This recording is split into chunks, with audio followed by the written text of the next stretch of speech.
우리가 보통 상식이라고 하면 일반적으로 당연히 성립되는 지식들을 상식이라고 일컬고 있습니다. 그러나 이 기적이라는 건 일반적인 상식을 뛰어넘게 되죠. 상식으로는 전혀 성립이 안 되지만 이루어지는 것이 바로 기적입니다. 그래서 이 기적이라는 말을 보면요, 이 상식으로는 생각할 수 없는 기이한 일, 신에 의하여 행해졌다고 믿어지는 불가사의한 현상이다라고 정의하고 있는데요. 이 성경의 기적을 믿지 않는 선생님이 한 학생들에게 물었습니다. 말하게 되었는데 이렇게 말했어요. 성경에 있는 기적은 진짜로 있었던 것이 아닙니다. 예를 들어서 이 모세가 백성들을 끌고 홍해바다를 건너갔을 바다의 깊이는 6인치밖에 안 되는 갈대밭을 건너간 것이지 어떤 기적이 있었던 것은 아닙니다. 이렇게 가르쳤다 그래요. 그러자 그 이야기를 듣고 한 학생이 소리를 치며 말했습니다. 기적을 베푸신 하나님을 찬양합니다 라고 그렇게 소리를 쳤는데요. 그때 선생님이 말합니다. 기적이 아니라니까 무슨 말을 하는 거니? 그러자 학생은 대답하죠. 하나님이 모세와 이스라엘 백성을 모세와 이스라엘 백성들을 따라오던 애굽의 큰 군대를 모두 홍해바다에 빠져 죽게 했는데 6인치 깊이의 물에다가 이 최강의 군대를 다 빠뜨려 죽게 하신 일이 진짜 기적 아니겠습니까? 이렇게 이야기했다 그러죠. 성경은 언제나 기적을 말하고 있습니다. 그래서 기적은 우리를 깨우치고 구원받을 시점을 마련할 뿐만 아니라 이 믿음을 강화시키는 힘을 가지고 있는데요. 그래서 하나님은 기적을 보여주십니다. 예수님은 이 땅에 오셔서 수많은 기적들을 보여주셨죠. 이 병든 자를 고치실 뿐만 아니라 고작 몇 개 안 되는 물고기와 떡으로 수많은 사람들을 먹여주십니다.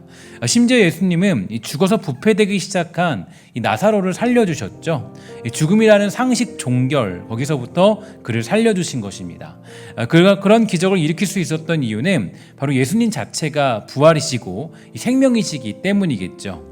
예수님은 일반적인 우리의 상식을 뛰어넘는 분이십니다. 우리 상식으로는 죽어서 부패하기 시작하면 이 모든 것이 다 끝이 나지만 예수님은 이미 그 상식을 뛰어넘는 부활의 주님이시기 때문에 나사로가 부패하던 썩어가던 중요한 것은 아니었습니다. 그래서 이 믿음은 바라는 것들의 실상이고 보지 못하는 것들의 증거라고 그렇게 말하고 있죠. 믿음이 있으면 이 상식이라는 걸 뛰어넘습니다. 그래서 불가능한 일도 가능해지고 할 수 없는 일도 할 수 있게 되는 게 바로 기적의 능력입니다. 오늘 우리가 보는 본문에도 놀라운 일이 나타나고 있는데요. 1절과 2절을 보면 이런 말씀이 있죠. 여호와께서 권능으로 내게 임재하시고 그의 영으로 나를 데리고 가서 골짜기 가운데 두셨는데 거기 뼈가 가득하더라. 나를 그 뼈 사방으로 지나게 하시기로 본즉 그 골짜기 지면에 뼈가 심이 많고 아주 말랐더라. 이렇게 본문에는 등장하고 있습니다. 여호와 하나님은 에스겔을 데리고 이 한 골짜기로 데려갔는데요. 이 뼈가 가득한 아주 무섭고 그렇게 으스스한 그런 곳으로 데려가셨습니다.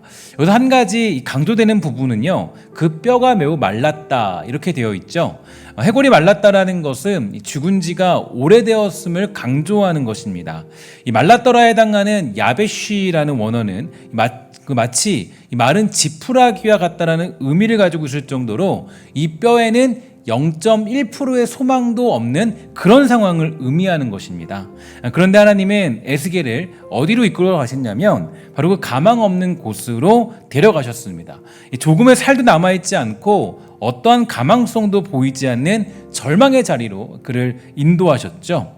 저는 이 말씀을 조금 곰곰이 생각해 봤는데요.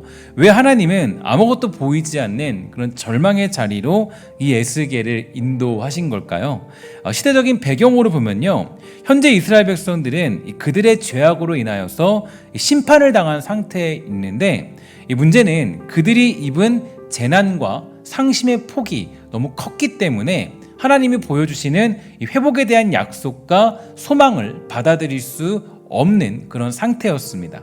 그렇지만 이 절망의 자리는 하나님의 기적이 일어나는 자리이고 또 하나님이 어떤 분이신가를 정확히 볼 수 있는 자리가 바로 절망의 자리가 됩니다. 기적은 우리가 할 수 없다, 그러니까 절망 속에서 그렇게 나타나는 것이 기적이 되는데요. 기적이라는 것은 그러니까 우리가 생각하는 일상적인 계산법, 일상적인 상식을 넘어서 썩고 부패된 절망의 자리에서 이루어지는 것, 그것이 바로 기적이라고 말할 수 있겠죠. 그럼 이스라엘 백성들은 한동안 굉장히 부유하게 살았습니다. 제사를 드릴 때도 화려하게 드렸고요. 최고의 것으로 드릴 정도로 괜찮아 보이는 삶을 살던 민족이 이스라엘 백성들이죠. 그러나 문제는 그 삶에 하나님이 계시지 않았던 것입니다. 제사는 드리지만 하나님을 아는 사람들이 점점 줄어가기 시작했어요. 그러니까 뭔가 되기 시작하니까 이게 문제예요. 그러니까 여러분, 그러니까 뭔가 되기 시작하니까 점점 하나님을 아는 사람들이 사라져 버린 거예요. 그러니까 뭔가 된다라고 해서 우리가 꼭 기쁜 것은 아니라는 것을 이게 성경을 통해 알 수 있는데요. 그러니까 뭔가 되기 시작하니까 점점 하나님을 아는 사람들이 사라져 간다. 이건 우리에게 있어서 굉장히 큰 그런 이 비극이죠. 그러니까 하나님은 그렇게 많은 사람들이 이게 뭔가 되기 시작하니까 하나님을 잊어버린다. 그러니까 하나님은 그래서 자신을 보여주시기 위해서 절대로 자기 힘으로 벗어날 수 없는 현실로 그들을 인도하셨습니다.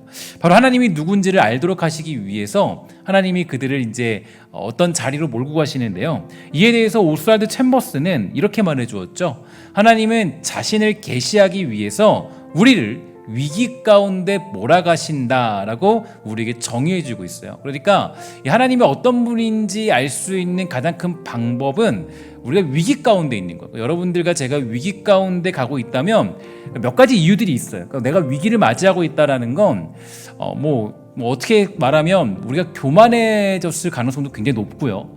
또 어떻게 말하면 또 하나님이 우리를 더욱 성숙하게 만들기 위한 그런 자리로 인도하는 것도 맞고요. 여러 가지 방법들이 있는데, 그러니까 우리가 위기 가운데 있는 건 어쨌든지 간에 이유야 어쨌든 중요한 건 하나님이 누구신지를 우리에게 계시하기 위한 가장 적합한 장소가 위기라는 거예요. 위기와 절망의 자리, 그러니까 아무것도 할 수 없는 그 자리, 그러니까 어떤 이 많은 것들을 할 수 없는 그 자리가 바로 무엇이냐? 바로 우리가 위기 가운데 있는 자리다라는 것을 기억할 필요가 있다라는 거죠. 그러면 기적이 일어나야만 하는 자리로 가야 우리는 하나님이 어떤 분인지를 깨달을 수가 있게 됩니다.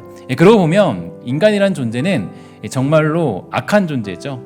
조금만 지식이 있고 힘이 있어서 뭔가 할 줄 아면 다 자기가 이룬 줄 압니다. 조금의 실마라도 있으면 하나님이 하셨다라고 말하지 않고 자기 능력이 있고 내가 똑똑해서 했다라고 말하고 착각하는 존재가 인간이란 존재죠. 그래서 하나님의 기적은 도저히 우리가 손을 쓸 수 없는 자리에서 일어나게 되는 것입니다.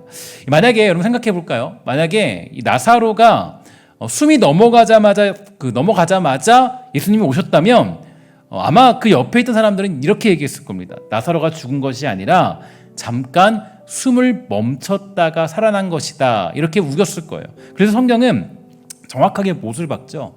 그러니까 기적이 일어날 때마다 너무 놀라운 것은 성경에서는 항상 전제 조건이 있어요. 그러니까 전혀 손을 쓸 수 없는 상태라는 것을 전제적인 조건으로 먼저 얘기한 후에 그 다음에 일어나신 기적에 대해서 설명해 줍니다. 그래서 성경이 정확히 표현하고 있어요. 죽은 지 며칠이 지났고 이미 돌무덤에 가져다 놓았고 부패하기 시작했다라고 강조해 주고 있죠. 이런 사람이 살아나는 것은 우길 수가 없어요. 우겨서 막 괜찮아졌구나 그럴 수 없어요. 그러니까 이건 우길 수 없는 상황을 하나님이 그 성경을 통해서 정확하게 우리에게 알려주신 것입니다. 일단 오늘 본문의 내용도 마찬가지예요. 오늘 본문의 내용이 이 마른 뼈가 아니라 만약에 그냥 마른 뼈라는 단어 말고 튼튼한 뼈다, 튼튼한 뼈들이 가득했더라 이러면 아마 그 인간이라는 존재는 악해서요 이렇게 얘기했을 거예요. 그러니까 건강한 뼈로 사고를 끓였더니 한 생명이 태어났더라 이렇게 얘기할지도 몰라요. 이게 인간이라는 존재죠. 악한 존재예요. 그래서 성경의 기적을 보면요 항상 인간이 할 수 없다, 어떻게 손을 써볼 수 없는 상태다라고 못을 박습니다. 오병이어 기적도 마찬가지죠. 성경은 5천 명 정도가 모였다라고 얘기하지만 실제로 여러분 역사학자들이 다 증언하기를 어른 남자만 사람으로 취급하는 시대였기 때문에 그 당시에는 적어도 10,000명 정도가 그 자리에 모여 있을 것이다 라고 그렇게 이야기를 합니다. 그리고 또 어린아이가 가지고 있던 그 도시락을 갖고 왔잖아요. 도시락이 뭐가 있어요? 도시락에 있는 게 물고기 2마리와 떡 5개예요.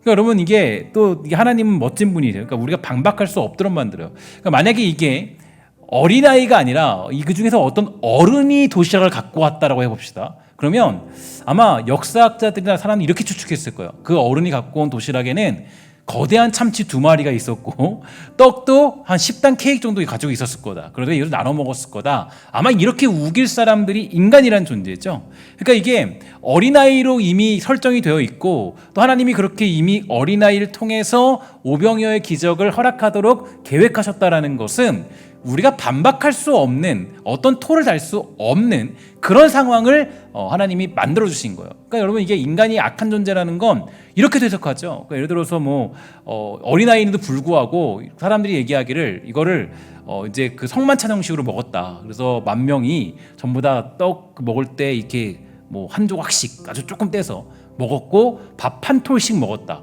근데 여러분 이게 그렇게 해석하면요 문제가 있어요. 왜 문제가 있냐면 언제나 여러분 그 사회주의도 마찬가지죠. 사회주의도 이상주의잖아요. 사회주의처럼 되면 얼마나 좋아요. 사회주의처럼 되면 되게 얼마나 좋아요. 근데 뭐 불가능하죠. 왜 불가능하냐면 공평한 분배는 불가능해요. 인간으로서는요. 그러니까 여러분 생각해 보세요. 저 같은 사람이 거기 껴있다고 생각합시다. 저는 배고프니까 뭐 어떻게 할까요? 밥 한 톨이 아니라 밥 10톨 정도 먹었을 거예요. 그리고 생선도 이게 몰래 딱딱 덧대가지고 먹었을 거란 말이에요. 그럼 어떻게 되는 거예요? 그러면 뭐 그거 불가능한 거예요. 그러니까 10,000명이 먹었다고 해서 공평하게 먹었다. 불가능해요. 그러니까 이게 사람들이 그 보면 좀 똑똑했다, 좀 공부했다 이러면 이런 식으로 해석하는 경우가 많이 있습니다. 그러니까 말도 안 되는 해석이죠. 그러니까 좀 이렇게 뭐 신학 공부를 했어요. 근데 했는데 이렇게 해석을 하는 거예요. 말이 안 되는 거예요. 기적을 인정하지 않으려고 그래요. 그럼 성경의 기적을 강조할 때 특징이 있죠. 성경에서 기적을 강조할 때 특징은 언제나 인간의 힘으로는 절대로 불가능하다는 것을 못 받고 시작해요. 완전히 전제 조건이 깔려 있어요. 그래서 기적이라는 건 인간의 노력은 0.1%도 안 들어 있는 거예요. 그러니까 마치 오늘 등장한 뼈가 설정이 어떻게 되어 있어요? 설정이 뭐라고 되어 있죠? 튼실한 뼈예요? 아니죠. 마른 뼈. 마른 뼈 아까 원어로 뭐라 그랬어요? 그러니까 완전히 말랐다. 완전히 그냥 여러분 그 보면 이렇게 치킨 먹고 나면 이렇게 딱 벌어놓으면 그거 막 건조해서 막 나중에 보면 건드리면 부러지잖아요. 그런 정도라는 거, 그런 정도. 그러니까 완전히 그렇게 기적이 아니면 일어날 수 없는 상황을 환상으로 보여주신 겁니다. 그러니까 만약에 그렇게 하지 않으면 인간은 어떤 일이 일어나잖아요. 100% 자기 영광으로 돌려요. 내가 뭐 똑똑했고, 내가 뭐 어떻게 잘했고, 어떻게 했고, 100% 인간에게 돌리거든요. 그러니까 하나님은 기적을 일으킬 때는 절대로 그런 상황을 마련해주지 않습니다. 그러니까 에스겔은 가망 없는 마른 뼈들의 산을 지나게 되었고, 하나님은 그에게 물으셨죠. 이 뼈들이 능히 살 수 있겠느냐라고 그렇게 물었습니다. 저는 이 말씀을 읽으면서요, 이 앞으로의 목회와 또 한국교회 그리고 현재 나타나는 많은 일들을 바라보면서 이 주님께서 저에게 묻는 것 같은 그런 생각을 하게 됩니다. 그래서 이 뼈들이 정말 살 수 있겠느냐라고 물으시죠. 그래서 사실은 여러분 사역이라는 건요, 제가 이제 사역자지만 목회자지만, 그러니까 여러분 하나님이 가장 먼저 우리를 몰고 가시는 그 사역자들의 절망은 어디냐면 절망감을 느끼는 자리로 이끌어 가세요. 그러니까 아무것도 할 수 없는 자리. 그러니까 너의 힘은 0%다라는 걸 보여주시죠.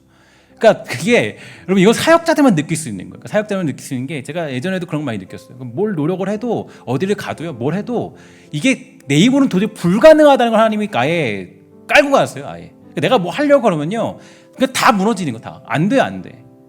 이게 너무 신기하죠. 근데 이거 사역자들은 정말 너무 크게 경험을 해요. 그러니까 그런 걸 경험해야 뭘 경험하냐면은 하나님이 일으키시는 부흥을 경험해요. 그러니까 내가 좀 똑똑하다 생각하면요, 안 돼요. 그러니까 여러분 저도 사실은 제가 이 사역을 하면서 저에게 가장 큰 강점이 뭔지 아세요? 가장 큰 강점은요, 제 강점은 제가 뛰어나지 않다라는 거예요. 제가 그렇게 똑똑하지 않다라는 거예요. 그렇게 뛰어나는 사람이 아니라는 거예요. 저게 너무 큰 강점이에요. 너무 강점. 그러니까 사역자가 좀 뛰어나다, 조금 내가 좀 괜찮다, 똑똑하다, 좀 내가 뭔가 할 줄 안다, 그러면 그때부터는 사실은 이게 쓰임받기도 하지만 한편으로는 인간이라는 존재는 착각하기 쉽거든요. 자기 영광을 돌려, 내가 뛰어나지, 내가 잘하지, 내가 엄청나게 잘하지, 설교도 내 힘의 능력이지, 내가 이렇게 잘 준비했지, 내가 이렇게 잘했지. 그때부터 망하는 거 사실은. 그러니까 이게 이제 착각인 거예요. 그러니까 저도 어떤 저에게 유일한 강점이 있다면 저는 사실은 내세울 게 없거든요. 하나님 앞에. 하나님 앞에 내세울 게 없어요. 하나님 앞에 어떤 뛰어남을 강조할 것도 아무것도 없어요. 사실 그래서 사역이라는 건 언제나 저도 사역자들에게 말해주는데, 이 절망을 보는 절망, 한계를 경험하는 한계를 가게 되면 거기서 이제 하나님이 일하시는 걸 보게 되는 거예요. 그래서 내 힘으로 안 된다라는 것을 보는 것이 사역자예요. 그리고 사역자의 인생이 그렇게 고달픈 이유가 거기 있습니다. 그러니까 만약에 바울이 여러분 그 사역을 하다가 그냥 승승장구했다면 사도 바울 그런 사람 안 됐을 거예요. 사도 바울 가면 어때요? 다 실패하죠. 실패하고 너무 별로 실제로는 그렇게 많이 막 어떤 능력이 나타나지 않아요. 물론 이런 능력 나타나지만 막 교회가 엄청나게 막 부흥하고 막 그런 건 아니에요.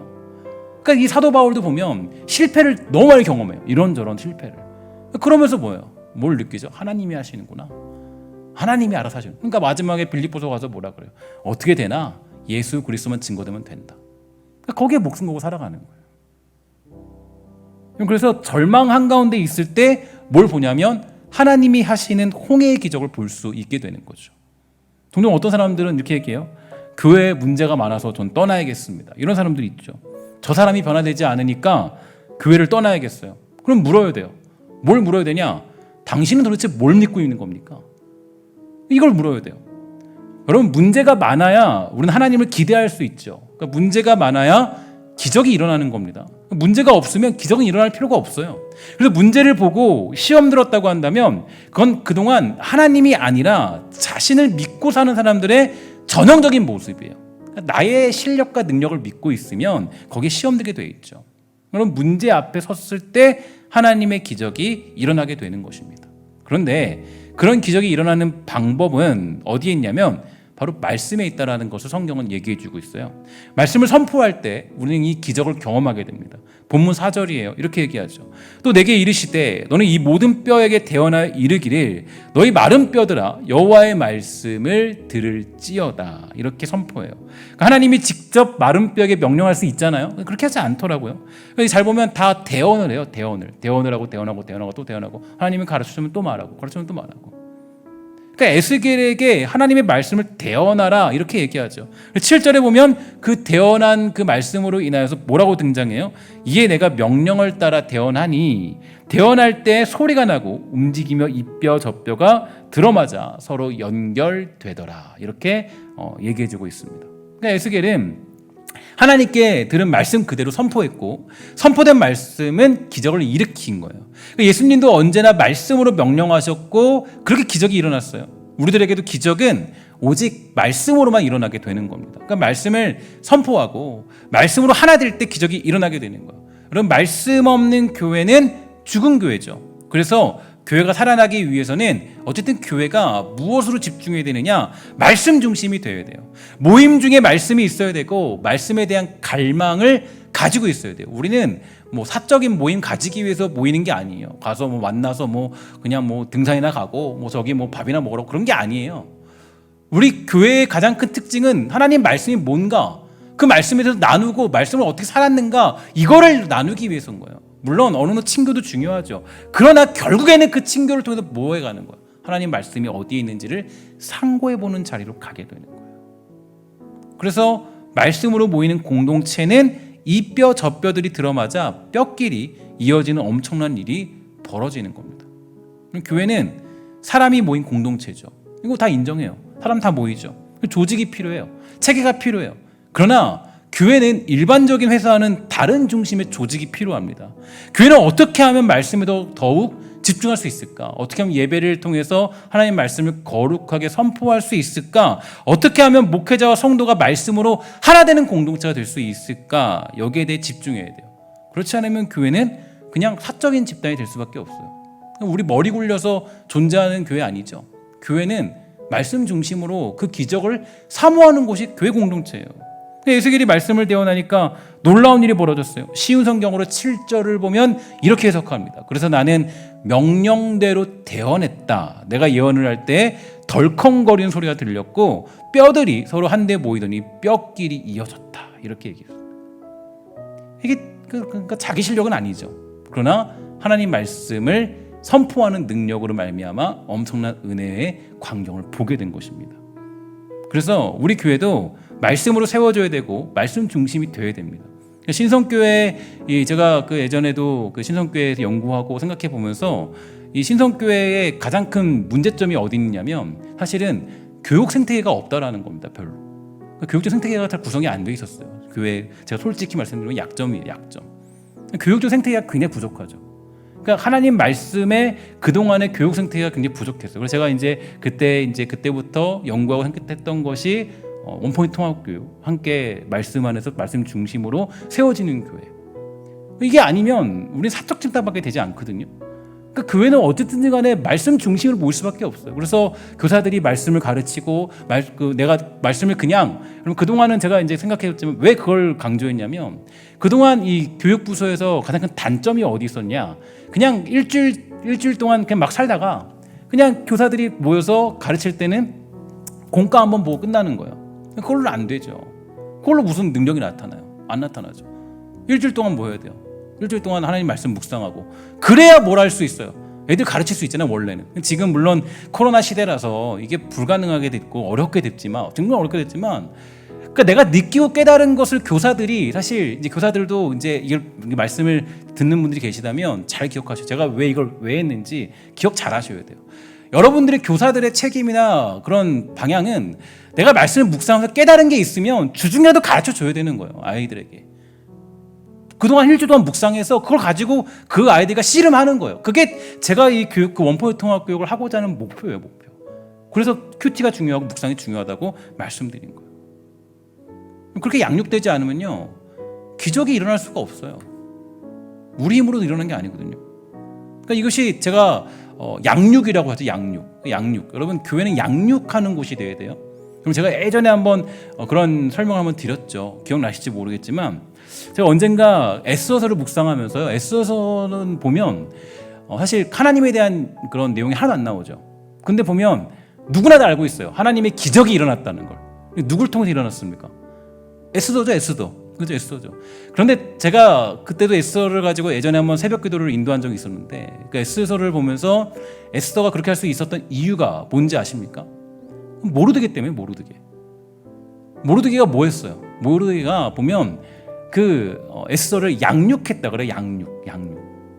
양육했다라는 게 여러 가지 의미를 담고 있겠지만 양육했다 그러는 것은 그러니까 제가 이거를 언제 느꼈냐면 예전에 탄자니아 갔다 오면서요. 그때 한 15시간 동안 비행기를 타고 가는데 뭐 한 2시간, 3시간마다 도시락이 나오는 거예요. 근데 맛도 별로 없어요.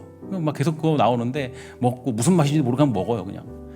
그러니까 마치 제가 거기 비행기도 앉아 있는데 내가 닭장에 닭 같구나.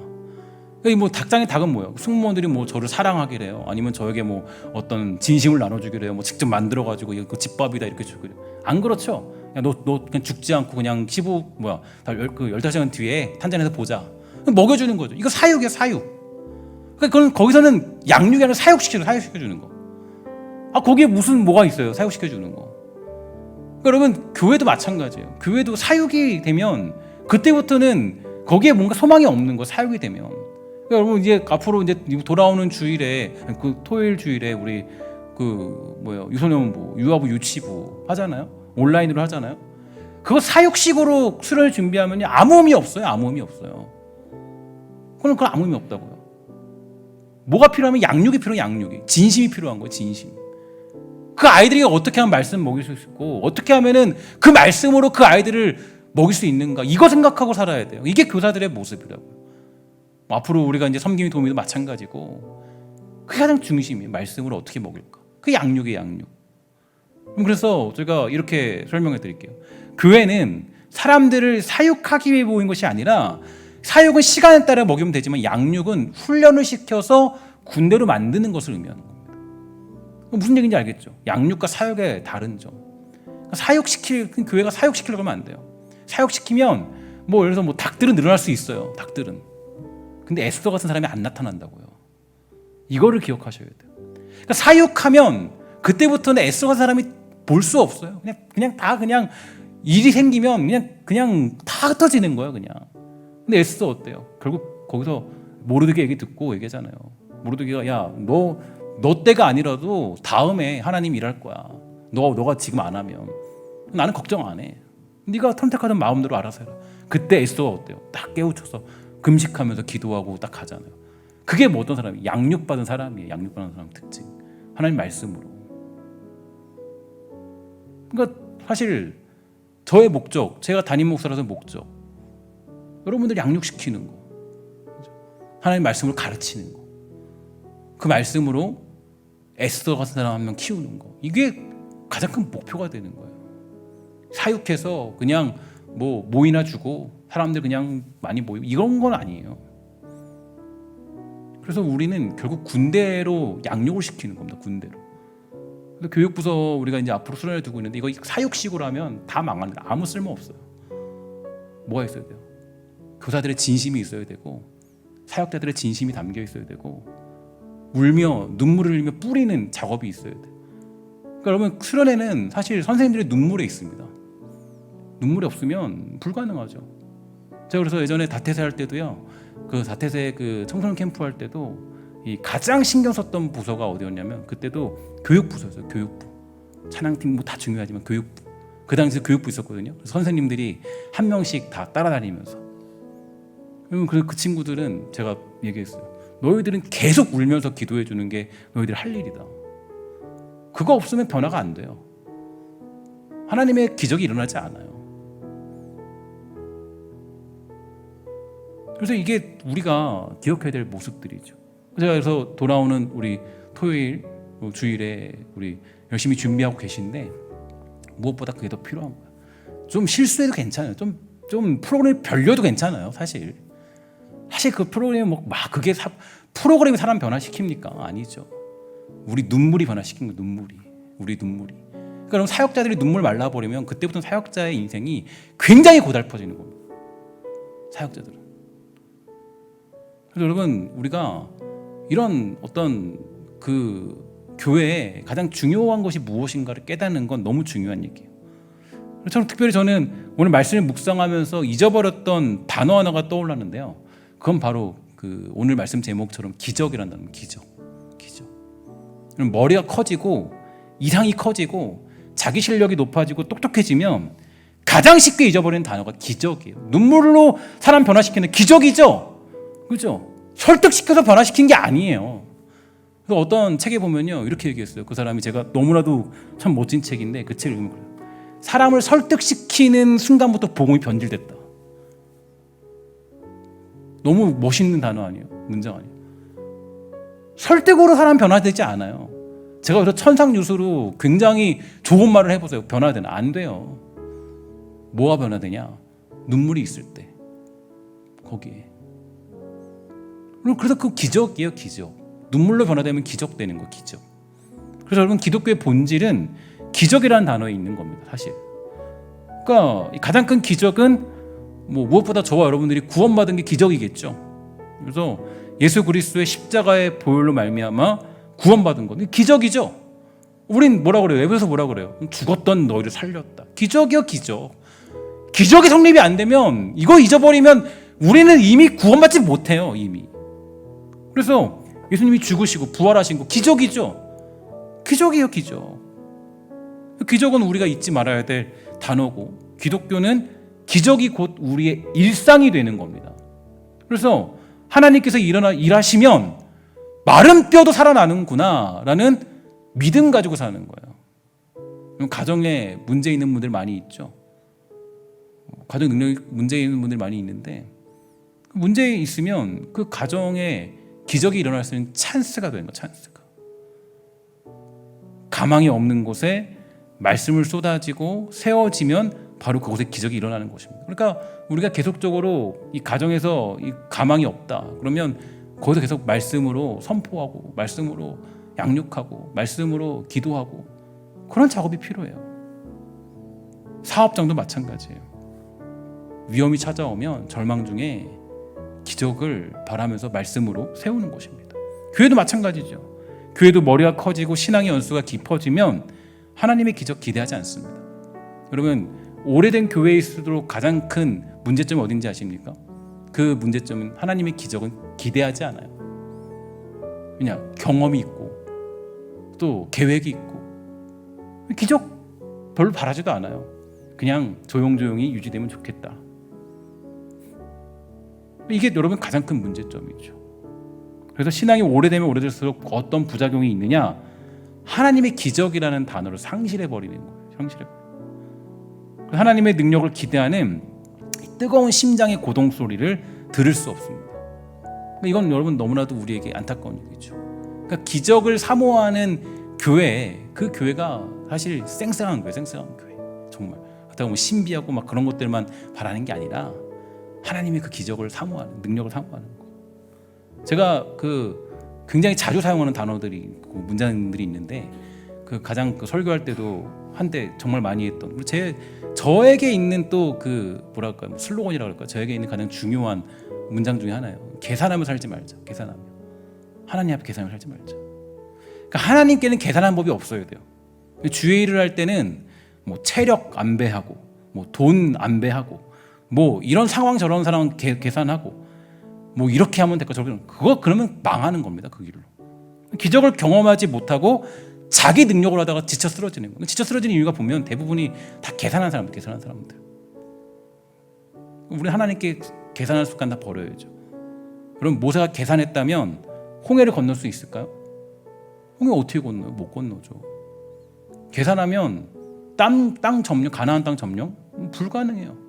여러분 제가 요즘에 9시부터 설교하지만 3명 모세, 여호수아, 갈렙 계산한 사람이었어요? 아니었어요? 계산 안 했죠? 계산한 사람들 누구예요? 100만 명이라고 하죠. 100만 명들. 100만 명은 다 계산한 사람이었어요. 계산 빠른 사람들. 그러니까 거기 못 들어가. 계산해 보니까 야, 거기 어떻게 들어가냐. 다 망해 우리. 근데 여호수아, 갈렙, 모세 솔직히 말하면 이 사람들은 계산이 꽝인 사람들. 계산해보다 어떻게 들어가? 뭐가 돼요? 뭐 환경이 있어요? 뭐가 있어요? 아무것도 없죠. 근데 들어가잖아요, 결국에는. 그죠? 이게 다른 거. 계산했다면 히스기야가 아수르 군대의 위기를 벗어날 수 있었을까요? 없었죠. 아수르 군대가 쳐들어왔을 때 히스기야가 어떻게 해요? 계산하지 않고 하나님께 엎드려 부르짖고 기도하고 찬양하고. 그러니까 하나님이 뭐예요? 그 다음에 일어났더니 다 죽게 되고. 야, 히스기야 너 이제 곧 죽어. 그러니까 너무 웃긴 게 선지자를 통해서 선포된, 선지자를 통해서 너 이제 죽는다. 그죠? 이사야 선지자를 통해서 선포된 거죠. 너 이제 죽어. 이거는 뭐 바뀔 수 없는 얘기예요. 그래서 그때 뭐예요? 계산하지 않고 그냥 바로 그냥 골방 들어가지고 기도하잖아요. 그러니까 생명 15년 연장되잖아요. 그러니까 여러분, 우리가 신앙생활은 사실은 고지식하게 하면 안 돼요. 막 뭐 이리저리 뭐 저렇게 딱딱딱. 그래서 우리는 하나님의 기적을 구하는 인생으로 살아가야 됩니다. 지난 주일 저녁에도 강도사님이 설교했지만 이 기드온을 평가해 보면요, 그는 대단한 사람이 아니었습니다. 그러나 하나님이 그러한 기적을 일으킬 것이라는 아주 미미한 지식이 있던 사람입니다. 아주 미미한 지식. 그러니까 지금으로 보면은 별론데 그 당시로 보면 괜찮은 사람이 사사기예요. 그러니까 그 기드온이. 지금으로 보면은 그 사람 별로예요. 그 당시로 보면 괜찮은 사람이에요. 그 당시로 보면 어느 정도. 그러니까 그때 기적을 구했던 그 유일한 사람 아니겠습니까? 그러니까 이 다른 사람들은 기적을 하나님께 구하지도 않았죠. 근데 기도는 알고 있었어요. 하나님이 그래도 기적의 하나님이구나.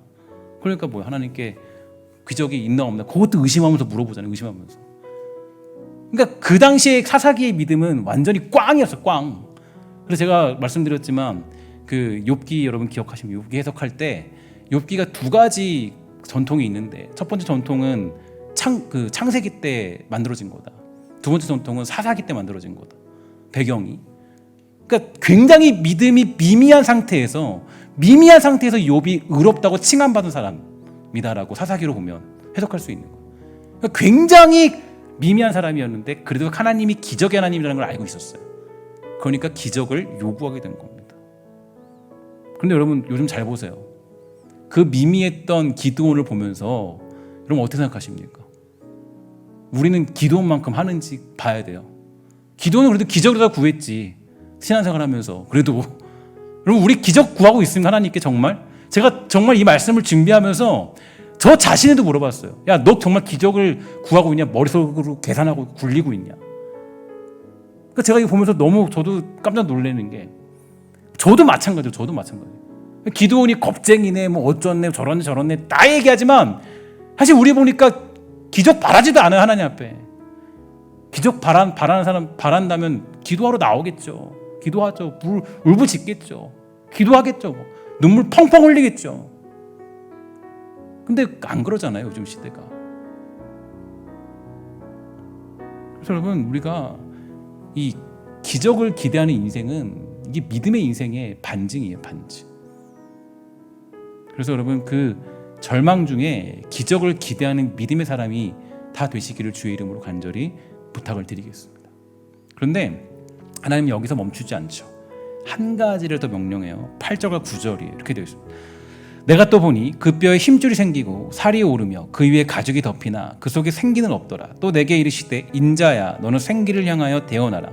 생기에게 대언하여 이르기를 주 여호와께서 이같이 말씀하시기를 생기야 사방에서부터 와서 이 죽음을 당한 자에게 붙어서 살아나게 하라 하셨다 하라. 이에 내가 그 명령대로 대언하였더니 생기가 그들에게 들어가매 그들이 곧 살아나서 일어나 서는데 극히 큰 군대더라. 할렐루야. 아멘. 그 말씀으로 이 뼈들이 살아나서 인간의 모습이 되었지만 문제는 생기가 없었어요. 그러자 하나님은 에스겔에게 생기에게 말하라 이렇게 하였습니다. 에스겔은 말씀대로 행하였고 이 뼈들에게 생기가 들어가자 군대가 되었다라고 선포하고 있습니다. 그럼 예수님 당시에 바리새인들은 평안해 보였죠. 괜찮아 보였습니다. 아무런 문제가 없어 보였어요. 그러나 그들은 죽은 사람들이었어요. 왜냐? 생기가 없는 사람들이었기 때문이에요. 그러니까 맨날 뭐예요? 공회나 열어서 이 사람 저 사람의 문제를 들춰서 잡아 죽이는 일에 힘쓰는 사람들이 바로 바리새인들이었죠. 말씀은 있지만 생기가 없으면 그건 뭐예요? 죽은 거예요. 죽은 거. 여러분 잘 보셔야 돼요. 우리 교회나 여러분들의 신앙을 잘 점검하셔야 돼요. 아마 지금 온라인으로 예배하는 분들은 그래도 어쨌든 하나님을 예배하려고 하니까 그게 어떤 성령의 능력에 아주 생기가 있는 분들일 거예요. 그래도 거기 막 정말 너무 정말 그렇게 노력하고 하신 분들은 여러분 잘 보세요. 생기가 없는 사람들 공의회나 열어서 이 사람 저 사람의 문제를 들춰서 잡아 죽이는 일에 힘쓰던 사람들이 바리새인들이었어요. 그러니까 여러분 말씀은 있지만 생기가 없으면 그건 죽은 거예요. 죽은 거. 그래서 여러분 실제로 성경 공부나 뭐 큐티나 말씀 묵상 이게 사람을 변화시킨 건 아닙니다. 사람을 변화시킨 건 어디 있냐면 성령이 함께하는 사람이 되어야 진정한 변화와 능력 있는 군대가 될 수 있다라는 거예요. 언제나 우리는 기억해야 되죠. 일단 이 신앙이라는 건 균형입니다. 균형이 잘 잡혀 있어야 돼요. 냉철한 지식이 있으면 불타오르는 심장이 있어야죠. 그래서 제가 늘 말씀드리지만 어떤 그 에이든 토저 이런 사람들의 책은 이 성령의 능력 같은 책입니다. 어떤 생명의 능력, 뭐 C.S. 루이스 아니면 이런 사람들. 굉장히 그 뛰어난 철학자들 이런 사람들의 책은 하나님을 깊이 상고할 수 있는 거예요. 이게 두 개가 같이 가야 돼요. 근데 어떤 사람들은 C.S. 루이스 책만 읽어요. 계속. 그러니까 뭐가 없어요. 능력이 생기가 없어요. 어떤 사람들은 예를 들어서 뭐 에이든 토저 책만 읽어요. 이렇게 되면 어떻게 돼요? 그러면 거기서부터 너무 강렬해지기만 하고. 그럼 말씀과 기도가 같이 가야 돼요. 말씀으로만 모이면 어떤 거예요? 바리새인 되는 거예요. 기도로만 모이면 어디인지 알아요? 고린도 교회처럼 되는 거예요. 고린도 교회처럼. 그래서 신앙생활은 항상 뭐예요? 균형 감각이 있어야 돼요. 말씀과 기도가 균형 감각이. 그래서 우리 교회가 그런 교회가 되기로 힘써야 되고 여러분들도 그런 성도가 되도록 힘써야 돼요. 말씀과 기도가 언제나 균형 잡힌 사람으로. 그렇게 되면 어떤 악한 세력이 와도 우리는 그들을 무찌러내고 이겨낼 수 있는 힘을 가지고 있을 겁니다. 요즘 이 시대가 이 복음을 선포하기 어려운 시대라고 정의하고 있죠. 미래학자들은 한 20년, 30년 뒤면 기독교가 반으로 줄을 것이다 라고 평가하고 있습니다. 절망적인 선포죠. 심지어 뉴스에서는 기독교를 못 잡아먹어서 안달이고, 또 코로나의 사태, 제가 오늘 기가 차가지고 뭐 너무 화가 나가지고 오늘 그 시청에서 이제 우리 바뀐 방역수칙 준수법을 봤는데 위험 요인이라는 게 있어요. 위험 요인을 한 15가지로 이렇게 줬더라고요. 그러니까 뭐 요새 말해서 뭐 다 하지 말라는 거예요. 위험 요인 보니까 너무 제가 정말 당황. 제가 나중에 한번 소개시켜줄. 제가 하려다가 너무 화가 나가지고 보는데 한 15가지가 있는데 위험 요인인데, 위험 요인이 뭐 설교는 침방울이 많이 나서 안 된다. 예배는 예배 후에 모임이 지속적으로 이어질 것이기 때문에 안 된다. 뭐도 안 된다. 진짜 말도 안, 뭐 이건 뭐 그냥 너 하지 마라. 그렇게 돼 있어요, 진짜. 제가 너무 깜짝 놀랐어요. 너무 깜짝 놀랐어요. 그러니까 이렇게 보면 어때요? 뭐 우리 성도님들도 마찬가지겠지만, 특별히 저도 마찬가지고, 우리 사역자들은 생각하기를, 이걸 보면요, 교회 이제 뭐 어떻게 하냐, 한국에서 교회 이제 뭐, 제가 미국에 있는 그때 왔던 그 형님, 제가 한 살 많은 동기인데, 형님 제가 지난 월요일에 통화했어요. 미국 어떻게 지내냐고. 미국은 아주 평온하게 모두가 전부 다 제가 그냥 갖다 듣는 게 아니라 그 형이 그냥 말하는 대로면 전부 다 그냥 일상생활로 예배 잘 드리고, 그냥 교회 안에 들어왔을 때만 마스크 끼고 지낸다. 그리고 원래대로 다 돌아왔다, 일상으로. 정확하게 저한테 얘기를 해줬어요. 근데 지금 우리 한국 보세요. 압제, 더 강화. 제가 그거 보고 깜짝 놀랐다는 거예요. 나중에 제가 게시해 드릴게요, 뭐가 있는지. 너무 깜짝 놀랐어요. 진짜 말도 안 되는, 다 하지 말라는 거예요. 여러분, 그 교회에 모이지 말아야 되는 이유가 뭔지 아세요? 교회에 모이면 지속적으로 너희들이 모임을 가질 거니까 안 돼. 이렇게 돼 있어요. 이거 뭐 어떻게 지속적으로 모임 가지 말라는 거예요. 후속 모임이 있어서 안 돼. 이렇게 돼 있어요. 그러니까 물론 말은 좀 다른데 뉘앙스가 그렇게 돼 있어요. 뉘앙스가. 제가 그래서 그걸 오늘 봤거든요. 오늘 보면서 이 말씀을 준비하면서 다시 제 마음속에 떠오른 단어가 있다면 뭐냐? 기적이란 단어. 그 모든 게 다 안 된다고 얘기해요. 모든 게 다 한국교회 망했다 이제.